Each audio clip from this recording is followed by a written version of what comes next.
If you want cold coffee and you want it right now, check this out. What's happening, Panda Nation? Peter Von Panda here. I like coffee. It gets me going in the mornings or evenings or afternoon, midday, anytime that I need to sit down and read something. And I picked this up because I saw it and I was like, Dunkin Cold Powdered Coffee. Now, instant coffee has been around a long time, powdered granules that you can put into hot water. And I feel like the hot water actually will help dissolve things. So I was a little surprised to see that there's instant cold coffee. I'm sure this isn't necessarily brand new. They did have some flavors here. I get it in caramel.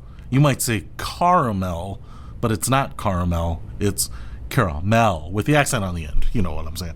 So I thought I would try this out because sometimes I just like a nice cool coffee beverage, especially on a hot day. 6 packets in here. It wasn't the cheapest thing ever. I think each of these packets is kind of like a couple bucks, so you're gonna pay for them, but the convenience might be amazing, especially when you're on a trip or you just want to make something quick, a lunch break or a 10-minute break from work. And so you get these individual packets here. Now I do want to show you my trusty log out here so that I have my Panda glass. It says to put this in the glass first, so I'm not sure why you pour this in first, but maybe to use the pouring water to help stir it up. But I just opened it up. It definitely smells like caramel. I don't necessarily smell the coffee piece to it, but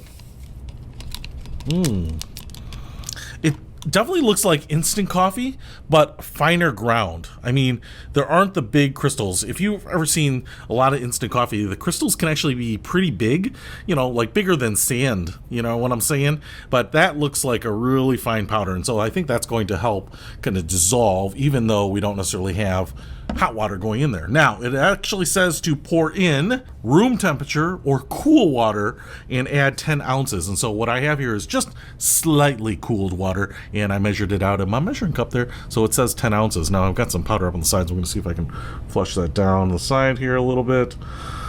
I did bring a spoon because, like any good Boy Scout, I want to be prepared. Okay, so I poured it in. Oh my gosh, this glass is, it goes 11-ounce capacity.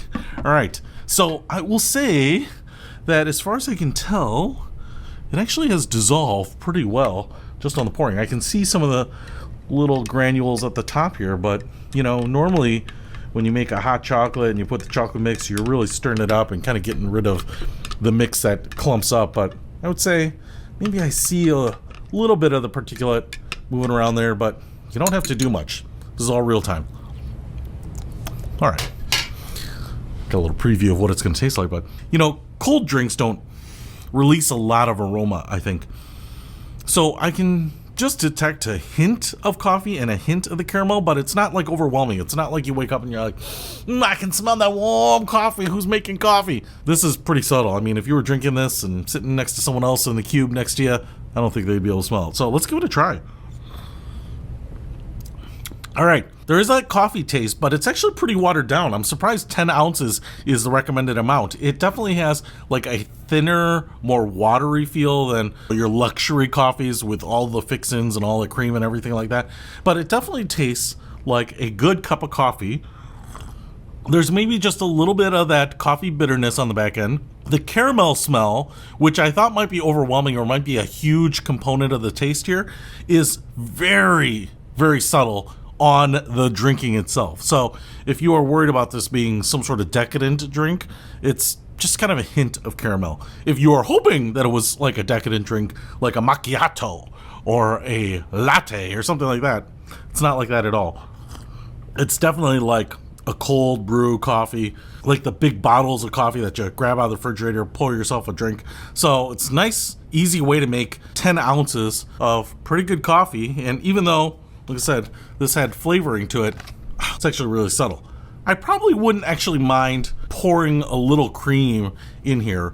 Or if you don't like that kind of bitterness, you know, that mild bitterness that lingers on the back of your tongue a little bit, you might want to put a sugar packet or something like that in here too. Again, it's not going to dissolve as well as it will in like a hot coffee, but I have no trouble drinking it.